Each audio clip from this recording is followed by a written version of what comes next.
اور جتنا ہو سکا ان کی مدد بھی کی۔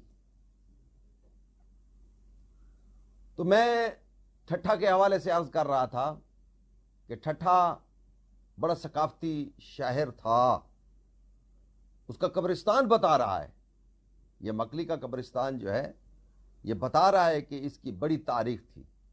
اور اس ٹھٹھا میں ایک قاضی تھا جس کا نام تھا نصر اللہ، مغل بادشاہ کا زمانہ تھا، اور اس کا ایک بیٹا تھا بڑا ذہین، بڑا باکردار، جس کا نام تھا احمد۔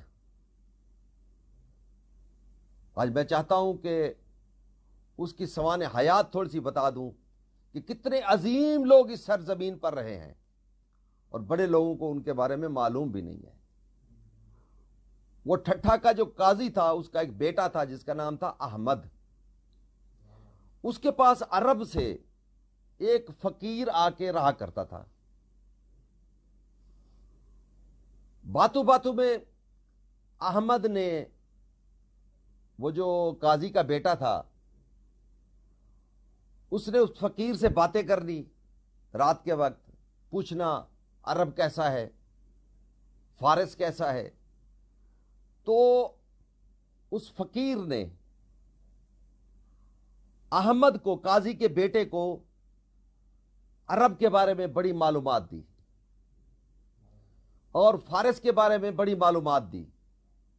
باتوں باتوں میں اس فقیر نے ایک بات کا ذکر کیا کہ قاضی صاحب ماشاءاللہ آپ کا مدرسہ بھی ہے اور آپ بڑے لائق بھی ہیں، کبھی آپ نے سوچا ہے کہ یہ اہل بیت کون ہے؟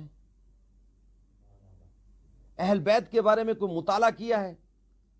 اور دوسری بات جو کی اس نے کہ عرب اور عجم میں ایک اچھی خاصی تعداد تشیع کی رہتی ہے جو شیعہ ہے۔ تو قاضی صاحب کا بیٹا جو احمد ہے وہ سن کر حیران ہو جاتا ہے، وہ کہتا ہے کہ ہم نے کبھی نہیں سنا، کیونکہ اس وقت کمیونیکیشن کوئی زیادہ نہیں تھی اس زمانے میں۔ تو کہنے لگا کہ میں نے نہیں سنا اتنا۔